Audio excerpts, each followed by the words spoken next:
سامعین السلام علیکم۔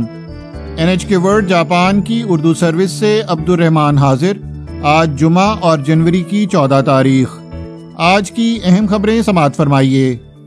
حکومت جاپان کا کہنا ہے کہ شمالی کوریا نے ایک میزائل داغا ہے جو بیلسٹک میزائل ہو سکتا ہے۔ جاپان کی وزارت دفاع نے جمعے کو سپہر 3 بجے اعلان کیا کہ پروجیکٹائل شمالی کوریا نے داغا تھا۔ جاپانی کوسٹ گارڈ کے حکام نے امکان ظاہر کیا ہے کہ یہ پہلے ہی ہدف سے ٹکرا چکا ہوگا۔ وزیر اعظم کشیدا نے اس لانچ کی فوری تحقیقات کا کہا ہے۔ سال کے آغاز کے بعد شمالی کوریا نے تیسری بار پروجیکٹائل فائر کیا ہے۔ جاپان کے چیف کابینہ سیکرٹری ماتسونو ہیروکازو کا کہنا ہے کہ شمالی کوریا کی جانب سے بار بار بیلسٹک میزائل تجربات سمیت کارروائیاں جاپان اور خطے کے امن و سلامتی کے لیے خطرہ ہیں۔ انہوں نے کہا کہ یہ بین الاقوامی برادری کے لیے سنگین مسئلہ ہیں۔ دریں اثنا جنوبی کوریائی فوج نے جمعے کی سپہر بتایا کہ شمالی کوریا نے ملک کے شمال مغرب سے مشرق کی جانب 2 پروجیکٹائل فائر کیے۔ باور کیا جاتا ہے کہ یہ مختصر فاصلے تک مار کر سکنے والے بیلسٹک میزائل ہیں۔ جاپان میں صحت کے حکام نے جمعے کے روز ملک بھر میں کرونا وائرس انفیکشن کے 20,000 سے زائد نئے متاثرین کی تصدیق کی ہے۔ گزشتہ سال 1 ستمبر کے بعد پہلی بار یومیہ تعداد 20,000 سے متجاوز ہوئی ہے۔ ٹوکیو بلدیہ عظمیٰ نے دارالحکومت میں جمعے کے روز کرونا وائرس انفیکشن کے 4,051 نئے متاثرین کی تصدیق کی۔ گزشتہ سال 27 اگست کے بعد پہلی بار یہ تعداد 4,000 سے متجاوز ہوئی ہے۔ مغربی پریفیکچر اوساکا نے اطلاع دی ہے کہ جمعے کے روز متاثرین کی یومیہ تعداد 2,826 رہی۔ جنوبی پریفیکچر اوکیناوا میں 1,596 نئے متاثرین کی تصدیق ہوئی ہے۔ اوکیناوا کے حکام کا کہنا ہے کہ پریفیکچر میں امریکی فوجی اڈوں نے جمعے کے روز 480 نئے متاثرین کی اطلاع دی ہے۔ آئیچی نے 1,317 اور کاناگاوا نے 1,155 نئے متاثرین کی اطلاع دی ہے۔ ہیروشیما نے 997 نئے متاثرین کی تصدیق کی، جو اب تک کی ریکارڈ بلند تعداد ہے۔ سائتاما نے 955 متاثرین کی تصدیق کی ہے۔ ہیوگو نے 929، چیبا نے 916، فوکووکا نے 800 اور کیوتو نے 671 افراد کے متاثر ہونے کی اطلاع دی ہے۔ امریکہ کے دواساز ادارے فائزر نے کووڈ-19 کے انسداد کی اپنی گولیوں کی شکل کی اینٹی وائرل دوا کی منظوری کے لیے جاپانی حکام کو جمعے کے روز درخواست دے دی ہے۔ اگر اس کی منظوری مل جاتی ہے تو پاکسلویڈ ملک میں دستیاب کھائی جا سکنے والی دوسری دوا ہوگی۔ امریکی کمپنی مرک کی تیار کردہ مولنو پیراویر گولیوں کی منظوری دسمبر کے آخر میں دی گئی تھی۔ فائزر نے گزشتہ ماہ کہا تھا کہ طبی آزمائشوں کے نتائج سے پتہ چلتا ہے کہ علامات نمودار ہونے کے آغاز کے 3 دن کے اندر جب پاکسلویڈ کرونا وائرس سے زیادہ متاثر ہو سکنے کے خطرے سے دوچار مریضوں کو دی جاتی ہے تو یہ ہسپتال میں داخل ہونے یا موت کے خطرے کو 89% تک کم کر دیتی ہے۔ کمپنی نے کہا کہ لیبارٹری ٹیسٹوں سے یہ بھی پتہ چلا ہے کہ یہ دوا متغیر قسم اومیکرون کا عملِ تکثیر بھی کم کر سکتی ہے۔ حکومت جاپان نے پاکسلویڈ کی 20 لاکھ خوراکیں حاصل کرنے کا معاہدہ کیا ہے۔ اس کا منصوبہ ہے کہ دوا کے محفوظ ہونے اور اس کی افادیت کی جانچ کے بعد فروری کے اوائل میں دوا کی فراہمی کا آغاز کر دیا جائے۔ جاپان کے سابق وزیر اعظم کائفو توشیکی 91 سال کی عمر میں انتقال کر گئے ہیں۔ وہ جاپان کی سیلف ڈیفنس فورس کو پہلی بار سمندر پار مشن بھیجنے کے لیے خصوصاً مشہور تھے۔ جناب کائفو نے 1989 میں ملک کا وزیر اعظم بننے سے پہلے 2 بار کابینہ کے وزیر کی حیثیت سے خدمات انجام دیں۔ وہ شووا عہد حکمرانی میں پیدا ہونے والے جاپان کے پہلے رہنما تھے۔ خلیجی جنگ کے دوران کائفو انتظامیہ نے اتحادی افواج کو $13 ارب فراہم کیے تھے۔ جنگ کے بعد ان کی حکومت نے بحری سیلف ڈیفنس فورس کے بارودی سرنگیں صاف کرنے والے عملے کو خلیج فارس بھیجنے کا فیصلہ کیا۔ یہ پہلا موقع تھا جب سیلف ڈیفنس فورس نے اپنے قیام کے بعد سمندر پار مشن کا انعقاد کیا۔ جناب کائفو اپنے منفرد انداز کے لیے بھی معروف تھے۔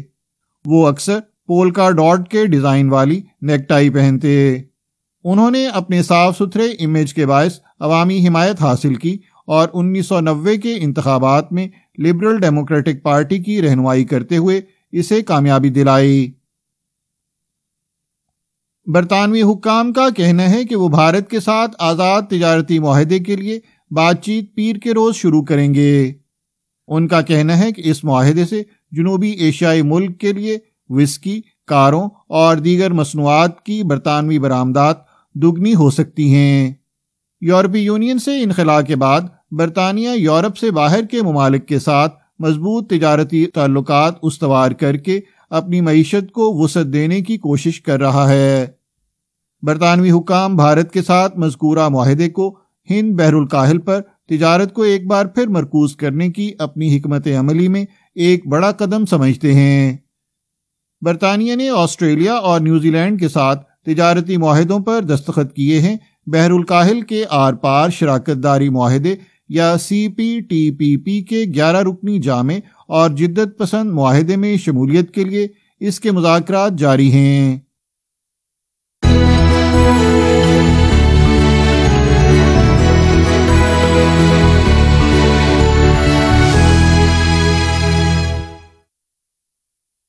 یہ خبریں آپ NHK ورلڈ جاپان کی اردو سروس سے سن رہے ہیں، اور اب پیش خدمت ہیں آج کی باقی خبریں۔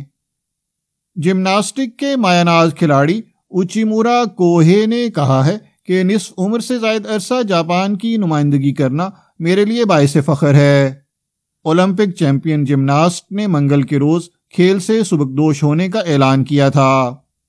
اوچیمورا نے جمعے کے روز ایک اخباری کانفرنس میں کہا کہ مقابلوں سے سبکدوش ہونے پر ان کے کوئی خاص جذبات نہیں ہیں اور نہ ہی انہیں اس کا حقیقی ادراک ہوا ہے۔ اوچیمورا نے کہا کہ انہوں نے 3 سال کی عمر میں جمناسٹک شروع کی اور ان کا کیریئر 30 سالوں پر محیط رہا، جس میں 16 سال انہوں نے قومی ٹیم کی نمائندگی کی۔ انہوں نے کہا کہ مختلف معاملات پر اب میں اعتماد سے اپنا نقطہ نظر پیش کر سکوں گا۔ کھیل سے سبکدوش ہونے کے فیصلے کے اوقات کے حوالے سے انہوں نے کہا کہ یہ ایک بہت مشکل فیصلہ تھا۔ 2020 کے ٹوکیو اولمپکس کے بعد اور اکتوبر میں عالمی چیمپئن شپس سے قبل مشق کے دوران انہوں نے محسوس کیا کہ وہ ایک بند گلی میں آ چکے ہیں۔ اوچیمورا نے کہا کہ چیمپئن شپس کے دوران وہ سوچ رہے تھے کہ یہ ان کا آخری ایونٹ ہو سکتا ہے۔ مقابلوں میں حصہ لیتے ہوئے وہ محض فائنل کے لیے کوالیفائی کرنے اور چھلانگ میں گرنے کے بجائے اپنے پیروں پر کھڑا ہونے کا سوچ رہے تھے۔ اوچیمورا ان مقابلوں میں 6 نمبر پر آئے تھے۔ ناگاساکی پریفیکچر سے تعلق رکھنے والے 33 سالہ اوچیمورا نے لندن اولمپکس 2012 اور ریو ڈی جنیرو اولمپکس 2016 میں انفرادی آل راؤنڈ کیٹیگری میں سونے کا تمغہ حاصل کیا تھا۔ انہوں نے مسلسل 6 بار عالمی چیمپئن شپس میں بھی کامیابی حاصل کی۔ جاپانی محققین کی ایک ٹیم نے مصنوعی طریقے سے تیار کیے گئے مادر خلیوں یا IPS سے بنائے گئے خلیے ٹرانسپلانٹ کرتے ہوئے ریڑھ کی ہڈی میں موجود حرام مغز کو پہنچنے والے نقصان کا آزمائشی بنیادوں پر علاج کیا ہے۔ کیو یونیورسٹی کے پروفیسر اوکانو ہیدیوکی اور پروفیسر ناکامورا ماسایا حرکت کرنے اور محسوس کرنے کی قوت سے محروم مریضوں میں IPS خلیوں کے ذریعے اعصابی نظام دوبارہ تخلیق کرنے کا جائزہ لینے والی ٹیم کی قیادت کر رہے ہیں۔ انہوں نے جمعے کے روز آن لائن اخباری کانفرنس سے خطاب کرتے ہوئے کہا کہ ٹیم نے ایک مریض میں IPS سے تخلیق کردہ تقریباً 20 لاکھ خلیے ٹرانسپلانٹ کیے ہیں۔ آپریشن سے 4 ہفتوں سے بھی کم عرصہ پہلے ایک حادثے میں اس مریض کی ریڑھ کی ہڈی میں حرام مغز کو نقصان پہنچا تھا۔ تحقیقی ٹیم کے مطابق مریض کی حالت بہتر ہے اور اس طریقہ علاج کے محفوظ ہونے کو یقینی بنانے کے لیے مریض کے اعصابی نظام کا 1 سال تک جائزہ لیا جاتا رہے گا۔ توقع ہے کہ 3 دیگر مریضوں کے لیے بھی یہی طریقہ علاج اپنایا جائے گا۔ جاپان میں ریڑھ کی ہڈی میں واقع اعصابی نظام کو ناقابل تلافی نقصان پہنچنے کے تقریباً 5000 نئے کیسز کی ہر سال اطلاع دی جاتی ہے۔ پروفیسر ناکامورا نے کہا کہ یہ آپریشن ایک بڑی نئی پیش رفت ہے۔ انہوں نے دیگر کیسوں میں اس طریقہ علاج کی آزمائش جاری رکھنے کی امید ظاہر کی۔ پروفیسر اوکانو نے کہا کہ وہ اس پہلے آپریشن پر خوشی محسوس کر رہے ہیں، اگرچہ اس مرحلے تک پہنچنے میں طویل عرصہ لگا ہے۔ انہوں نے خواہش ظاہر کرتے ہوئے کہا کہ اعصابی نظام کے نقصان سے دوچار دیرینہ مریضوں کے علاج کے لیے اس طریقے پر تحقیق جاری رکھی جائے گی۔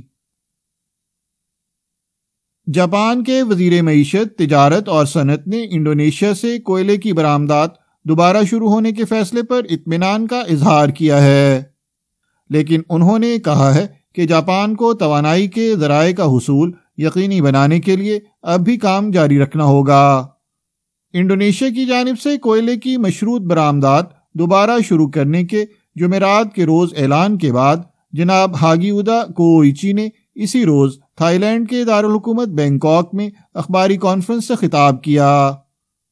انہوں نے کہا کہ جنوری اور فروری میں بجلی کی مانگ بمشکل پورا کرنے والے ملک جاپان میں بجلی کی مستحکم فراہمی کے لیے انڈونیشیا سے کوئلہ منگوانا ناگزیر اہمیت کا حامل ہے۔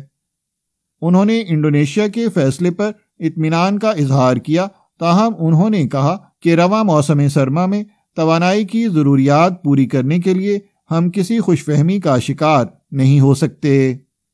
دنیا میں کوئلے کے سب سے بڑے برآمد کنندہ ملک انڈونیشیا نے اپنے تھرمل بجلی گھروں میں کوئلے کی قلت کو وجہ قرار دیتے ہوئے 1 جنوری سے اس کی برآمد عارضی طور پر روک دی تھی۔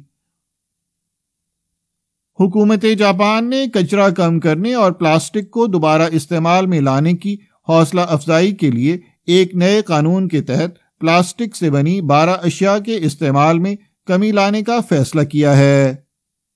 کابینہ نے جمعے کے روز اس منصوبے کی منظوری دی۔ ان تفصیلات کو 1 اپریل سے نافذ ہونے والے قانون کے تحت ایک سرکاری آرڈیننس میں درج کیا جائے گا۔ ان 12 اشیاء میں اشیاء ضروریہ فروخت کرنے والی دکانوں اور دیگر اسٹورز پر دیے جانے والے پلاسٹک کے چمچ اور اسٹرا، اقامت گاہوں پر فراہم کیے جانے والے ٹوتھ برش اور ریزر، اور ڈرائی کلین کی دکانوں پر کپڑے لٹکانے والے ہینگر شامل ہیں۔ صرف ایک بار استعمال میں آنے والی یہ اشیاء عام طور پر بلا معاوضہ فراہم کی جاتی ہیں۔ سالانہ 5 ٹن یا زائد وزنی مذکورہ اشیاء استعمال کرنے والی کمپنیوں کے لیے اس ضابطے پر عمل درآمد لازمی ہوگا۔ ان کمپنیوں کو پلاسٹک سے ہٹ کر کوئی دوسرا مٹیریل استعمال کرنا ہوگا۔ ان اشیاء کو استعمال نہ کرنے کی ترغیب دینے کے لیے صارفین کو پوائنٹس کی پیشکش کرنی ہوگی یا پھر ان اشیاء کی قیمت وصول کرنی ہوگی۔ حکومت تسلی بخش اقدامات نہ کرنے والے کاروباری اداروں کو انتباہ جاری کرے گی یا ان کے نام مشتہر کرے گی۔ ان شرائط کو ہر ممکن حد تک پورا کرنے کے لیے چھوٹی کمپنیوں کے مالکان کی حوصلہ افزائی کی جائے گی۔ اس کے ساتھ ہی NHK ورلڈ جاپان کی اردو سروس سے خبریں ختم ہوئیں۔